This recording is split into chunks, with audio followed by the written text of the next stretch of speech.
Hello everyone and welcome back to Denovo academy. Madhya Pradesh GK की इस series में हमने मध्य प्रदेश की जियोग्राफी ख़त्म कर ली है और उससे रिलेटेड जितना भी मिसलेनियस या फिर पीवाईक्यूज़ हैं उसे हम तीनों सेक्शंस ख़त्म करने के बाद हिस्ट्री, पॉलिटी और जियोग्राफी और इकोनॉमी ख़त्म करने के बाद लास्ट में तीनों के जो पीवाईक्यूज़ हैं और इम्पॉर्टेंट क्वेश्चंस हैं उन्हें अटेम्प्ट करेंगे। और आज से हम मध्य प्रदेश की पॉलिटी शुरू करने वाले हैं, पॉलिटिकल सिस्टम ऑफ मध्य प्रदेश। इसमें आज का हमारा टॉपिक है गवर्नर। तो पॉलिटिकल सिस्टम में पहला जो इम्पॉर्टेंट चीज़ है और फोरमोस्ट इम्पॉर्टेंट चीज़ है वो है स्टेट एग्जीक्यूटिव। और स्टेट एग्जीक्यूटिव में कौन कौन आता है, कौन कौन सी बॉडीज़ आती हैं? Governor, chief minister, council of ministers and advocate general of state. यानी कि मध्य प्रदेश के governor, chief minister, council of ministers और advocate general of Madhya Pradesh. Okay, तो इसमें सबसे पहले आज हम गवर्नर को पढ़ेंगे। गवर्नर से रिलेटेड कुछ इंपॉर्टेंट आर्टिकल्स देख लेते हैं जो इंडियन कॉन्स्टिट्यूशन के हैं। Article 153, there shall be a governor for each state. हर स्टेट के लिए एक गवर्नर होना चाहिए। और 7th कॉन्स्टिट्यूशनल अमेंडमेंट के हिसाब से एक गवर्नर को 2 या 2 से ज़्यादा स्टेट्स के लिए भी अपॉइंट किया जा सकता है। गवर्नर एक नॉमिनल हेड होता है और रियल हेड स्टेट का जो है वो चीफ मिनिस्टर होता है। और गवर्नर एक एजेंट ऑफ सेंट्रल गवर्नमेंट भी होता है, रिप्रेजेंटेटिव या एजेंट ऑफ सेंट्रल गवर्नमेंट। और वही हेड ऑफ स्टेट एग्जीक्यूटिव भी होता है। यानी कि घर में जो सबसे बड़े दादाजी होते हैं वही हेड होते हैं। उसी तरह से गवर्नर जो है वो स्टेट एग्जीक्यूटिव का हेड होता है, लेकिन रियल पावर किसके हाथ में होती है? वो है चीफ मिनिस्टर।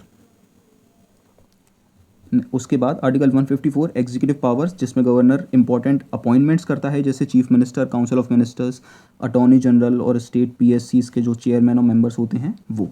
लेकिन गवर्नर का अपॉइंटमेंट कौन करता है? आर्टिकल 155 के हिसाब से गवर्नर का अपॉइंटमेंट करता है प्रेसिडेंट। और नॉर्मल टेन्योर उसका 5 साल होता है, लेकिन it is subject to the pleasure of president. यानी कि अगर प्रेसिडेंट चाहे तो 5 साल के पहले भी गवर्नर को ट्रांसफ़र कर सकता है या फिर अपनी पोस्ट से हटा भी सकता है। अब term of office of governor हम देख चुके हैं, प्लेजर ऑफ प्रेसिडेंट। रेजिग्नेशन जो गवर्नर देता है वो प्रेसिडेंट को देगा। और नॉर्मल टेन्योर जो है वो 5 साल का होगा। अगर प्रेसिडेंट गवर्नर को पहले नहीं हटा रहे हैं तो नॉर्मल टेन्योर यानी कि 5 साल बाद गवर्नर की पोस्ट ऑटोमेटिकली वेकेंट हो जाएगी। और वेकेंट नहीं, एक्चुअली जब तक नेक्स्ट सक्सेसर नहीं आता तब तक वो अपना ऑफिस होल्ड करके रखेगा। नेक्स्ट आर्टिकल 157 में क्वालिफिकेशन है गवर्नर की, और बेसिक क्वालिफिकेशन हैं। सिटीजन ऑफ इंडिया, 35 ईयर्स की एज होनी चाहिए, ऑफिस ऑफ प्रॉफिट होल्ड ना किया होना चाहिए। यानी कि ऐसी किसी भी ऑर्गेनाइजेशन या बॉडी का मेंबर गवर्नर नहीं होना चाहिए जहां से उसे प्रॉफिट मिल रहा है, यानी कि पैसा मिल रहा है या किसी और तरीके से प्रॉफिट्स मिल रहे हैं, ताकि जो पोजीशन है गवर्नर की उसमें कोई भी यानी कि कमी ना आए। ओके, मतलब वो अपनी पोजीशन से खिलवाड़ ना कर सके प्रॉफिट के चक्कर में। और गवर्नर किसी भी house of parliament, state legislative assembly या फिर लेजिस्लेटिव काउंसिल का मेंबर नहीं होना चाहिए। आर्टिकल 158 में कंडीशंस है गवर्नर के ऑफिसेज की। और 159 में ओथ और एफर्मेशन है। तो गवर्नर को शपथ कौन दिलवाता है? वो है chief justice of high court. यानी कि मध्य प्रदेश की हाई कोर्ट के जो चीफ जस्टिस होंगे वो गवर्नर को शपथ दिलवाएंगे। उसके बाद आर्टिकल 160 में discharge of functions of governor in certain contingencies. और 161 में power of governor to grant pardons, जैसे कि प्रेसिडेंट कई मामलों में अपराधियों को जो सज़ा मिली होती है उसे कम कर सकते हैं, माफ़ कर सकते हैं, या उसका जो नेचर है सज़ा का वो बदल सकते हैं। यानी रिगरस इम्प्रिजनमेंट से सिंपल इम्प्रिजनमेंट कर सकते हैं। उसी तरह से गवर्नर के पास भी कुछ पावर्स होती हैं, लेकिन गवर्नर जो मार्शल लॉ से रिलेटेड केसेस होते हैं उनमें गवर्नर कुछ नहीं कर सकता। वो केसेस सिर्फ प्रेसिडेंट के पास ही जाएंगे। Article 162, extent of executive power of the state. 200 में असेंट टू बिल्स, यानी कि लेजिस्लेटिव असेंबली में जो भी बिल्स पास होते हैं वो सीधा, अगर लेजिस्लेटिव काउंसिल स्टेट में है तो उसके बाद काउंसिल में जाएंगे और काउंसिल के बाद सीधा वो आएंगे गवर्नर के पास। और जब गवर्नर उस बिल पर साइन कर देगा तब जाकर वो एक स्टेट लॉ बनती है। लेकिन आर्टिकल 201 में जो बिल्स हैं उन्हें गवर्नर रिजर्व भी कर सकता है प्रेसिडेंट की असेंट के लिए। यानी कि अगर गवर्नमेंट को लगता है कि ये बिल इतना इंपॉर्टेंट है कि इसमें प्रेसिडेंट की असेंट भी ज़रूरी है तो गवर्नर उसे रिजर्व भी कर सकता है। आर्टिकल 213 में power of governor to promulgate ordinances, यानी कि जब भी स्टेट लेजिस्लेचर, मध्य प्रदेश के केस में जब विधानसभा सेशन में नहीं होगी, तब गवर्नर जो है वो ऑर्डिनेंस पास कर सकता है, यानी कि कोई रूल या बिल या लॉ गवर्नर पास कर सकता है, लेकिन उसका पीरियड टेम्परेरी होता है। जब भी असेंबली दोबारा से कन्वीन होगी तो उसे रिव्यू करेगी, और अगर असेंबली चाहेगी तो उसे परमानेंट लॉ बनाएगी, वरना उसे 6 हफ्ते बाद वो अपने आप एंड हो जाएगी। आर्टिकल 233 के हिसाब से गवर्नर जो है वो डिस्ट्रिक्ट जजेस की अपॉइंटमेंट करेगा। अब पावर्स ऑफ गवर्नर देखते हैं। पावर्स में सबसे पहले है एग्जीक्यूटिव पावर, जिसमें गवर्नर इंपॉर्टेंट अपॉइंटमेंट्स करता है, जिसमें chief minister, council of ministers और अदर मिनिस्टर्स को गवर्नर जो है वो अपॉइंट करता है। अब जो भी चीफ मिनिस्टर के अलावा जितने भी मिनिस्टर्स होंगे, उन्हें चीफ मिनिस्टर की एडवाइस पर ही गवर्नर अपॉइंट करेगा, और ये एडवाइस कंपलसरी है, क्योंकि चीफ मिनिस्टर खुद अपनी टीम को चूज़ करे, वो ज़्यादा सही तरीके से काम कर सकती है। Governor can ask for any information. Governor administrative और लेजिस्लेटिव मैटर्स पर कोई भी इन्फॉर्मेशन चीफ मिनिस्टर से मांग सकता है और चीफ मिनिस्टर को देनी भी होगी। उसके बाद गवर्नर ही, अगर स्टेट मशीनरी फेल हो जाती है, यानी स्टेट में अगर पॉलिटिकल इंटरफेरेंस ज़्यादा हो रहा है या फिर पॉलिटिकल मशीनरी ठीक से काम नहीं कर रही और सरकार गिरने वाली है, जैसा कि लास्ट 2020 में हुआ था, कांग्रेस गवर्नमेंट मध्य प्रदेश असेंबली में गिर गई थी, और उसके बाद गवर्नर के पास ये पावर होती है कि वो प्रेसिडेंट रूल अप्लाई करे स्टेट में, और वो रूल एक्चुअली गवर्नर अप्लाई नहीं करता, लेकिन गवर्नर सेंट्रल गवर्नमेंट को बताएगा, और उसके बाद प्रेसिडेंट जो है वो स्टेट में इमरजेंसी लागू करते हैं, जिसे प्रेसिडेंट्स रूल भी कहते हैं आर्टिकल 356 में, या स्टेट इमरजेंसी भी कहते हैं। उसके बाद गवर्नर एडवोकेट जनरल को अपॉइंट करता है, और एडवोकेट जनरल का जो टेन्योर है वो प्लेजर ऑफ गवर्नर तक होता है, यानी कि गवर्नर चाहे तो इसे कभी भी हटा सकता है अपनी पोस्ट से। और प्रेजेंट एडवोकेट जनरल जो मध्य प्रदेश के हैं वो हैं प्रशांत सिंह। उसके बाद governor state public service commission Madhya Pradesh PSC जो है उसके मेंबर्स और चेयरमैन्स को भी अपॉइंट करेगा, लेकिन इनका रिमूवल जो है वो सिर्फ प्रेसिडेंट कर सकता है, और अगर इन मेंबर्स और चेयरमैन को रेजिग्नेशन देना हो तो वो गवर्नर को ही देंगे, यानी कि अपॉइंटमेंट और रेजिग्नेशन गवर्नर को, लेकिन रिमूवल सिर्फ प्रेसिडेंट कर सकता है, president of India. The governor can recommend to president for a constitutional emergency in the state, ये हम पहले ही देख चुके हैं। उसके बाद legislative powers. Legislative power simple हैं, जैसे कि प्रेसिडेंट के केस में है, जब भी किसी बिल पर गवर्नर साइन करेगा तब जाकर वो स्टेट लॉ बनेगी। आर्टिकल 213 में ऑर्डिनेंस पास कर सकता है गवर्नर सिर्फ तब जब स्टेट लेजिस्लेचर सेशन में नहीं है तब। And any bill becomes a law only when governor science it, मतलब जब गवर्नर किसी बिल पर साइन करेगा तभी जाकर वो बिल जो है वो एक्ट बनेगा, लॉ बनेगी, और गवर्नर उसे रिजर्व भी कर सकता है प्रेसिडेंट की कंसेंट के लिए या कंसिडरेशन के लिए। उसके बाद फाइनेंशियल पावर्स। फाइनेंशियल पावर्स में एनुअल फाइनेंशियल स्टेटमेंट जो होता है, जिसे बजट कहते हैं, वो लेजिस्लेटिव असेंबली में गवर्नर की कंसेंट या एडवाइस के बेसिस पर ही असेंबली में प्रेजेंट किया जाता है, और उसे फाइनेंस मिनिस्टर प्रेजेंट करता है, मेनली फाइनेंस मिनिस्टर ही प्रेजेंट करता है। और मनी बिल जो होते हैं वो एक असेंबली में गवर्नर की प्रायर कंसेंट के बिना पास या इंट्रोड्यूस नहीं किए जा सकते। उसके बाद स्टेट का जो कंटिंजेंसी फंड होता है, जिसे इमरजेंसी फंड भी कहते हैं, और जब भी स्टेट में कोई फाइनेंशियल इमरजेंसी आती है तब इस कंटिंजेंसी फंड को यूज़ किया जाता है, और कंटिंजेंसी फंड जो है वो गवर्नर के अंडर में होता है। Governor constitutes a finance commission every 5 years.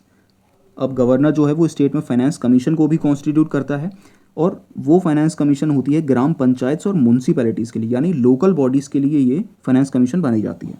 उसके बाद judicial powers. Governor can reduce the punishment of a convicted person, हम देख चुके हैं, जो पार्डन होता है या पनिशमेंट को रिड्यूस करना या पनिशमेंट का नेचर बदलना, ये सब जुडिशियल पावर्स जो हैं वो गवर्नर के पास होती हैं। और प्रेसिडेंट कंसल्ट्स द गवर्नर, यानी कि अगर स्टेट हाई कोर्ट के जजेस और चीफ जस्टिस को अपॉइंट करना है, उस केस में प्रेसिडेंट गवर्नर की भी एडवाइस जो है वो लेता है। उसके बाद गवर्नर के अलावा अगर जजेस को अपॉइंट करना है तो state high court chief justice की और चीफ जस्टिस ऑफ इंडिया की भी कंसल्ट प्रेसिडेंट लेता है। Governor appoint the district and session जजेस at district level in consultation with the high court. अब ये देखिए, मिलिट्री कोर्ट के जितने भी ऑर्डर्स होंगे उन्हें उस केस में गवर्नर कुछ नहीं कर सकता, वो केसेस सारे जो हैं वो प्रेसिडेंट के पास ही जाएंगे। अब ये है एक लिस्ट मध्य प्रदेश के गवर्नर्स की, और इस लिस्ट में सारे गवर्नर्स के नाम हैं, उनसे रिलेटेड इंपॉर्टेंट फैक्ट्स भी हैं। तो मध्य प्रदेश के पहले गवर्नर थे श्री बी पट्टाभी सीतारमैया। इनका पूरा नाम श्री भोगराजू पट्टाभी सीतारमैया है, और ये फर्स्ट गवर्नर थे मध्य प्रदेश के और शॉर्टेस्ट सर्विंग गवर्नर भी थे। सिर्फ 7 महीने और 12 दिन तक इनका टेन्योर था। और 1939 त्रिपुरी सेशन ऑफ INC, ये एक इम्पॉर्टेंट सेशन है क्योंकि इस सेशन में सुभाष चंद्र बोस ने ही बी पट्टाभी सीतारमैया को प्रेसिडेंट के INC के प्रेसिडेंट के लिए जो इलेक्शंस हुए थे उसमें हराया था। और इस समय पर ही महात्मा गांधी ने कहा था कि सीतारमैया की हार मेरी हार है। इसीलिए ये सेशन एक इम्पॉर्टेंट सेशन है MP के एग्ज़ाम पॉइंट ऑफ व्यू से। और इन्होंने एक बुक लिखी है the history of Indian national Congress, और ये कॉन्स्टिट्यूएंट असेंबली के मेंबर थे। मध्य प्रदेश में 4 गवर्नर्स ऐसे हैं जो कॉन्स्टिट्यूएंट असेंबली के मेंबर्स थे, और उन चारों के नाम आपको याद रखना ज़रूरी है क्योंकि ये एग्ज़ाम में आता है। उसके बाद दूसरे गवर्नर और लॉन्गेस्ट सर्विंग गवर्नर हैं श्री हरि विनायक पाटस्कर।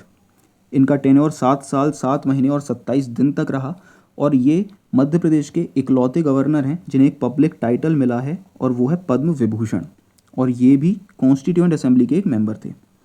उसके बाद श्री KC रेड्डी, ये मैसूर स्टेट जो था उसके चीफ मिनिस्टर भी रह चुके हैं, जो एट प्रेजेंट कर्नाटका है, और ये भी कॉन्स्टिट्यूएंट असेंबली के मेंबर थे। और ये इकलौते ऐसे गवर्नर हैं मध्य प्रदेश के जिन्हें हिंदी बोलना नहीं आती थी, यानी हिंदी की इन्हें नॉलेज नहीं थी। उसके बाद जस्टिस PV दीक्षित, ये एक्टिंग गवर्नर थे मध्य प्रदेश के और पहले एक्टिंग गवर्नर थे।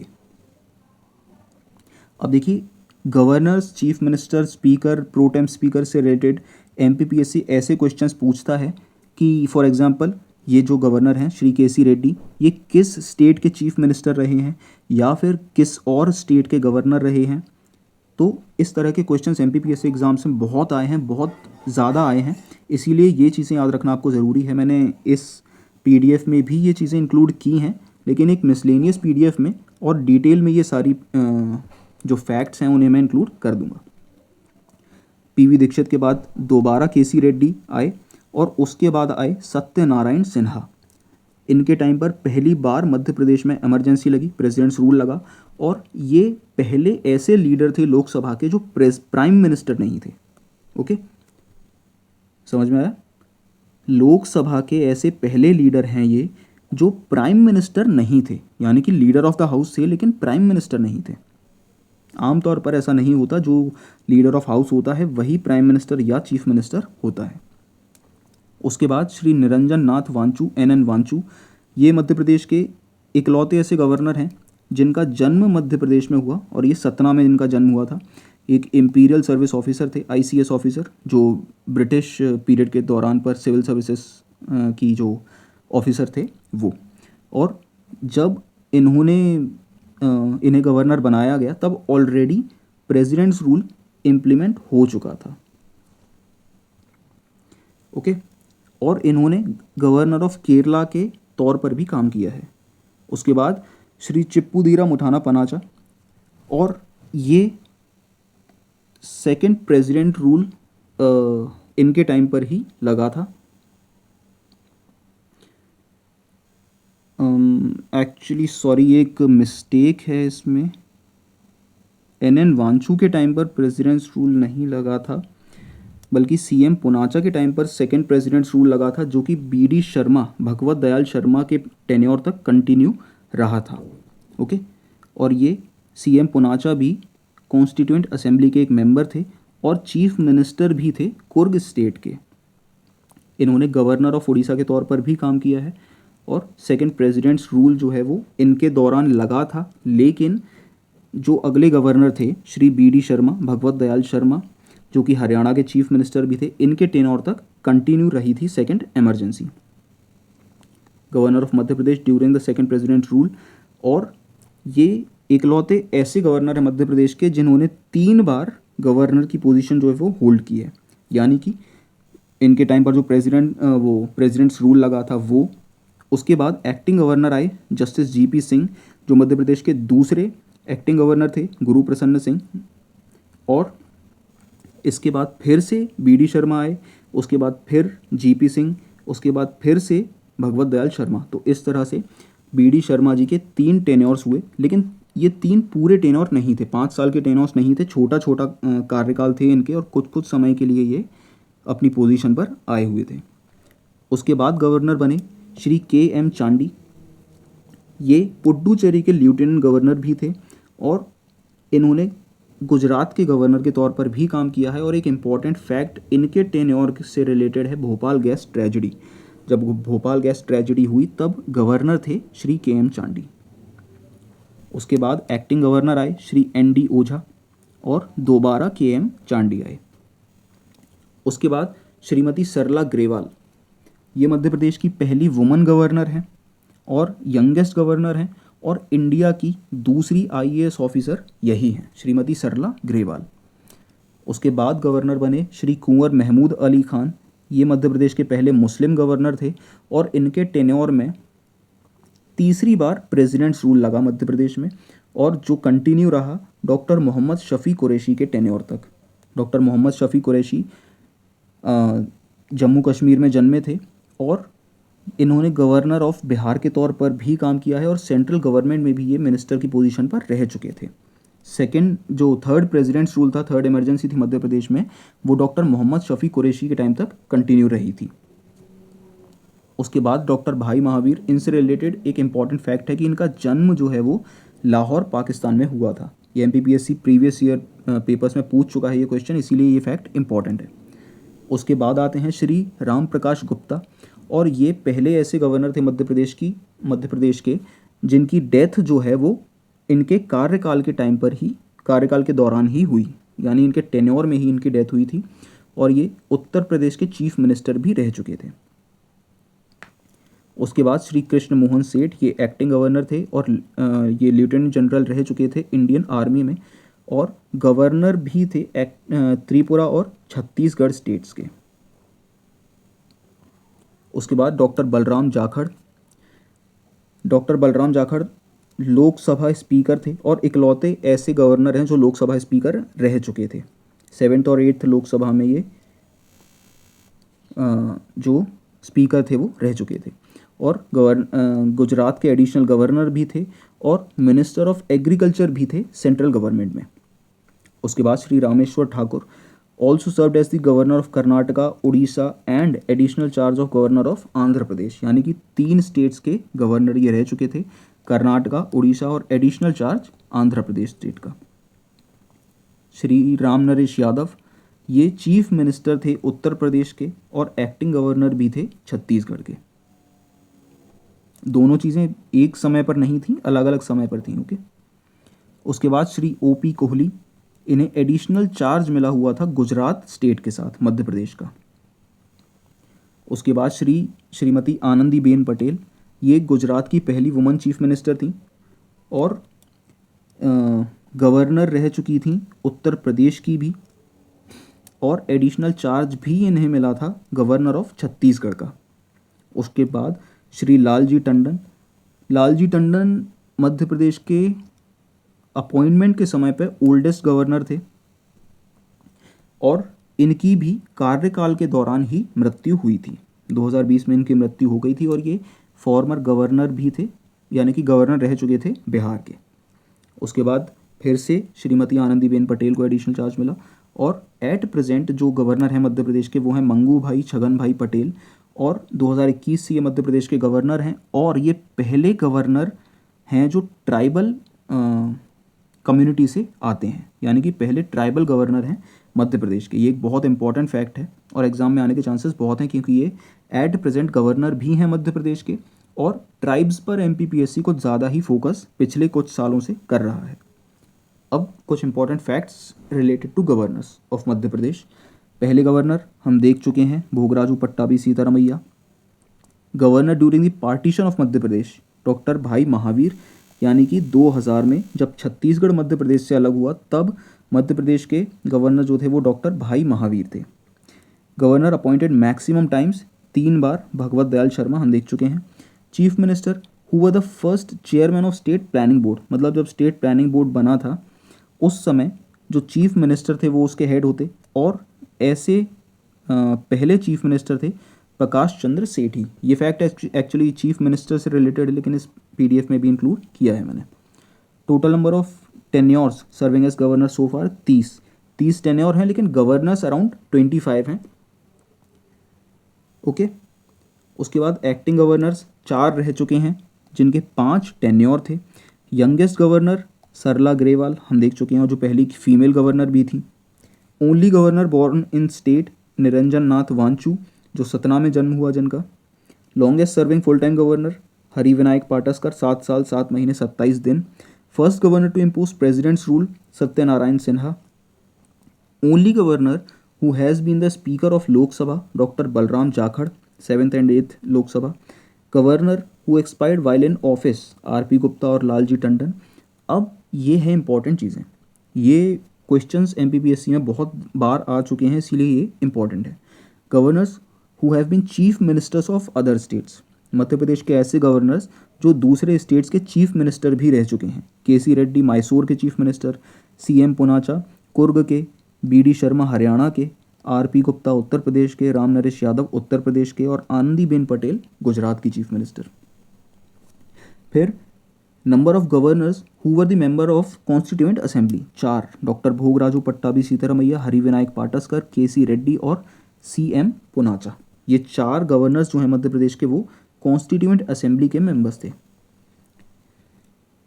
Only governor who has been the governor of 3 other states, ऐसा गवर्नर मध्य प्रदेश का जो 3 और स्टेट्स का चीफ गवर्नर रह चुके हैं, जो है वो हैं श्री रामेश्वर ठाकुर, जो कि उड़ीसा, आंध्र प्रदेश और कर्नाटका के गवर्नर भी रह चुके हैं। उसके बाद governors who have been both governor and CM of other states, ऐसे भी 3 गवर्नर्स हैं जो गवर्नर भी थे और चीफ मिनिस्टर भी थे अदर स्टेट्स के, जिसमें पहले हैं सीएम पुनाचा जो गवर्नर थे उड़ीसा के और चीफ मिनिस्टर थे कुर्ग और मैसूर के। उसके बाद डॉक्टर बीडी शर्मा जो गवर्नर थे उड़ीसा के और चीफ मिनिस्टर थे हरियाणा के। आनंदीबेन पटेल जो कि गवर्नर थी उत्तर प्रदेश की और चीफ मिनिस्टर गुजरात की। Only governor who has been the speaker of state Vidhan Sabha, ये भी मंगू भाई छगन भाई पटेल हैं जो गुजरात विधानसभा के स्पीकर थे। लोकसभा के स्पीकर डॉक्टर बलराम जाखड़, लेकिन किसी स्टेट की लेजिस्लेटिव असेंबली विधानसभा के जो स्पीकर थे वो हैं मंगू भाई छगन भाई पटेल जो गुजरात विधानसभा के स्पीकर थे। उसके बाद प्रेसिडेंट्स रूल मध्य प्रदेश में 5th और 6th असेंबली में लगा, जिसमें गवर्नर थे श्री सत्यनारायण सिन्हा और चीफ मिनिस्टर थे श्यामा चरण शुक्ला।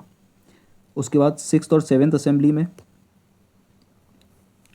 जिसमें गवर्नर थे सीएम पुनाचा और जो चीफ मिनिस्टर थे वो थे सुंदरलाल पटवा, और यही इमरजेंसी कंटिन्यू रही डॉक्टर बीडी शर्मा के समय पर।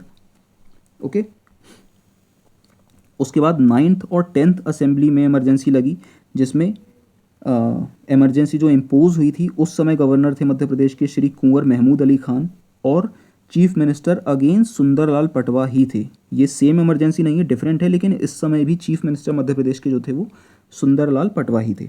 और यही इमरजेंसी कंटिन्यू रही श्री मोहम्मद शफ़ी कुरैशी के समय तक जो गवर्नर थे मध्य प्रदेश के।